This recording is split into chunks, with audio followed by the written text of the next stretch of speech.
যোৰহাট চহৰৰ এটি চিনাকি নাম MD কাৰ্ছ নামেই যাৰ পৰিচয়। আমাৰ ইউজ কাৰ ডিলাৰত চাৰিচকীয়া দুচকীয়া বাহনৰ উপৰিও কমাৰ্চিয়েল আৰু প্ৰাইভেট বাহন উপলব্ধ উচিত মূল্যত। আমাৰ শ্ব'ৰুমত গাড়ী এক্সচেঞ্জৰ সুবিধাৰ লগতে ইঞ্চুৰেঞ্চ, পলিউশ্যন আদিৰো সুবিধা গ্ৰহণ কৰিব পাৰিব। নমস্কাৰ, মই যোৰহাটৰ MD কাৰ্ছৰ স্বত্বাধিকাৰ হয়। আমাৰ ইয়াত সকলোখিনি গাড়ী পাব, কমাৰ্চিয়েলৰ পৰা ধৰি প্ৰাইভেট ভেহিকুললৈকে পাব। আমাৰ ইয়াত ফাইনেন্সৰো সুবিধা পাব আৰু এক্সচেঞ্জো হয় আমাৰ ইয়াত।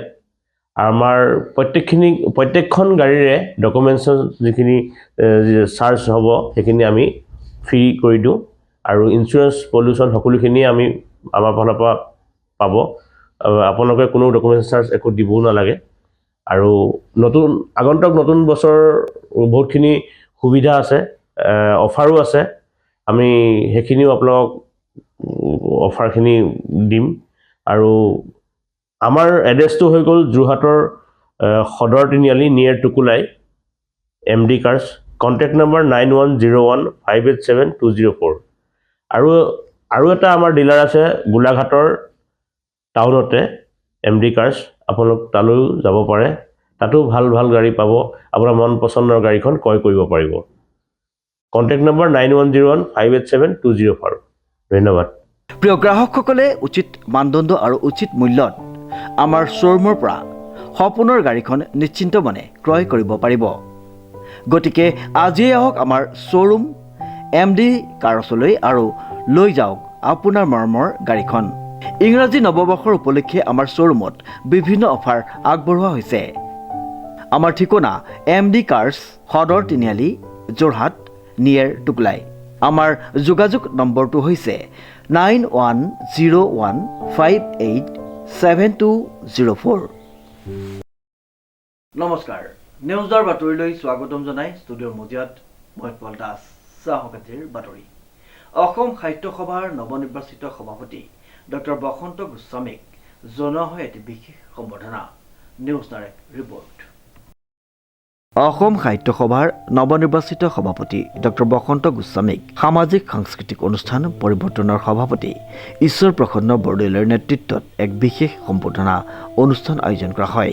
উক্ত অনুষ্ঠানত সভাপতি, সম্পাদক আৰু সদস্যসকল একত্ৰিত হৈ ডক্টৰ গোস্বামীৰ গৃহত উপস্থিত হয়। পৰিৱৰ্তনৰ প্ৰতিনিধিসকলে অসম সাহিত্য সভাৰ বাবে ডক্টৰ বসন্ত গোস্বামীৰ নেতৃত্বক বিশেষভাৱে আদৰি ধৰি অসমীয়া ভাষা সাহিত্যৰ উন্নয়ন আৰু সামাজিক সম্প্ৰীতিৰ ক্ষেত্ৰত তেওঁক যোগান ধৰিবলগীয়া ভূমিকাৰ প্ৰসংগ উল্লেখ কৰাৰ লগতে তেখেত নিৰ্বাচিত হোৱাৰ বাবে শুভেচ্ছা জ্ঞাপন কৰে।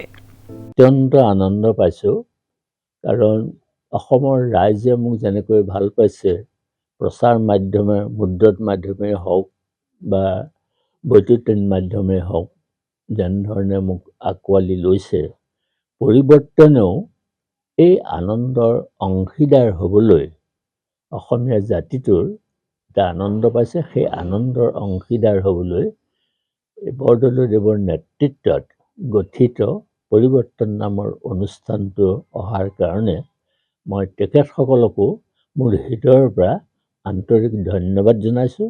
আৰু তেখেতসকলে মোক যি শুভেচ্ছা মোৰ শিৰত অৰ্পণ কৰিলে, সেই শুভেচ্ছাৰ যিটো সাৰ্থকতা, সেই সাৰ্থকতা মই জীৱনৰ সকলো সময়তে, এই 2 বছৰ অন্তত সাহিত্য সভাত থাকোঁতে মই সাহিত্য সভাক কোনো কাৰণতে বিভিন্ন ধৰণৰ সমালোচনা হ'বলৈ মই নিদিওঁ।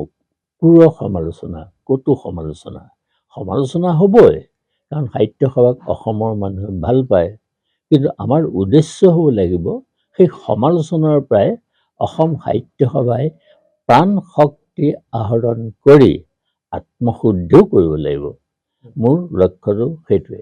উক্ত সম্বৰ্ধনা অনুষ্ঠানত ডক্টৰ গোস্বামীক অসমীয়া স্বাভিমান গামোচা, এখন মানপত্ৰ আৰু এটি ঐতিহ্যবাহী জাপি উপহাৰ দি সন্মানিত কৰে।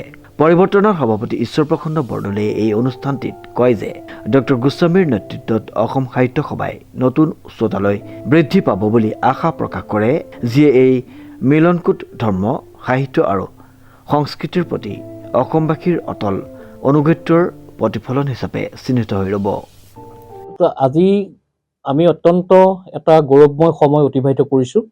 ছাৰৰ আমি আশীষ গ্ৰহণ কৰিছোঁ আৰু ছাৰে আজি সুদীৰ্ঘ ৩৭ বছৰৰ পাছত অসম সাহিত্য সভাৰ সভাপতি হিচাপে নিৰ্বাচিত হৈ আমাৰ মাতৃভূমি যোৰহাটলৈ গৌৰৱ কঢ়িয়াই আনিছে আৰু এই শুভক্ষণত মই ভগৱানৰ ওচৰত প্ৰাৰ্থনা জনাইছোঁ যাতে ছাৰ অসম সাহিত্য সভাৰ যিখিনি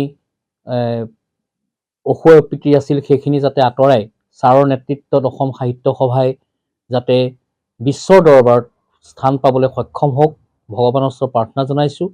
আৰু আমি আগতেও কৈছোঁ যে আমাৰ NGO পৰিৱৰ্তন বিভিন্ন ক্ষেত্ৰখনত আমি যথেষ্টখিনি কাম কৰিবলৈ চেষ্টা কৰি আছোঁ আৰু শিক্ষাৰ ক্ষেত্ৰতেই হওক বা ক্ৰীড়া ক্ষেত্ৰতেই হওক স্বাস্থ্য ক্ষেত্ৰতেই হওক আমি সকলো সময়তে ৰাইজৰ মাজত থাকিবলৈ আমি চেষ্টা কৰিছোঁ আৰু আমাৰ যেতিয়া আমি আমাৰ ছাৰ যেতিয়া আমাৰ সভাপতি হিচাপে নিৰ্বাচিত হৈছিল তেতিয়াই আমি সিদ্ধান্ত লৈছিলোঁ। সেই সময়ত মই গুৱাহাটীত আছিলোঁ আৰু মোৰ সদস্যসকলক মই জনাইছিলোঁ যে আমাৰ কাৰণে অত্যন্ত এটা গৌৰৱৰ বিষয়, গৌৰৱৰ সময়, গতিকে আমি ছাৰক যোৰহাটত আমি আমাৰ NGOৰ ফালৰ পৰা তেখেতক আমি শুভেচ্ছা জ্ঞাপন কৰিব লাগিব আৰু ছাৰৰ পৰা আগতীয়াকৈ সময় লৈছিলোঁ আৰু সেই সময় অনুসৰি আজি আমি আহি উপস্থিত হৈছোঁ আৰু আমি আজি খুব প্ৰত্যেকগৰাকী সদস্যই আমি খুব আনন্দিত যে ছাৰক আমি শুভেচ্ছা জনাবলৈ পাই, কাৰণ ছাৰৰ নেতৃত্বত আমি ছাৰৰ সকলোখিনি ছাৰ যেতিয়া অসম সাহিত্য সভাৰ প্ৰধান সম্পাদক হিচাপে 2টা কাৰ্যকালৰ কাৰণে আছিল তেতিয়াও আমি দেখিছোঁ ছাৰৰ নেতৃত্বত অসম সাহিত্য সভাই এক গতি লাভ কৰিছিলে আৰু ছাৰ আমাৰ কাৰণে খুব এজন পথ প্ৰদৰ্শক, কাৰণ ছাৰৰ যি সমাজত যি তেখেতৰ মানে বৰঙণি আছে সেই বৰঙণি আমি কেতিয়াও পাহৰিব নোৱাৰিম আৰু গতিকে ছাৰ আজি সভাপতি হৈছে আৰু সেইটোতো আমি আৰু বেলেগ ধৰণে ক'ব নালাগে। আমি অত্যন্ত সুখী অনুভৱ কৰিছোঁ আৰু অসম সাহিত্য সভাই এইবাৰ এক নতুন পথেৰে গতি কৰিব সেইটো আমি নিশ্চিত আৰু এই শুভক্ষণত ছাৰৰ সুস্বাস্থ্যৰ আমি কামনা কৰিছোঁ। ছাৰ সদায় ভালে থাকক আৰু আমিও NGO পৰিৱৰ্তন তৰফৰ পৰা আমি সকলো সময়তে ছাৰৰ লগত আমি আছোঁ বুলি প্ৰতিশ্ৰুতি প্ৰদান কৰিছোঁ আৰু এই শুভক্ষণত মই আজি এইখিনিকে ক'ব বিচাৰিছোঁ। শ্ৰীমন্ত মাধৱ বৰুৱাৰ ৰিপৰ্ট নিউজ নাও।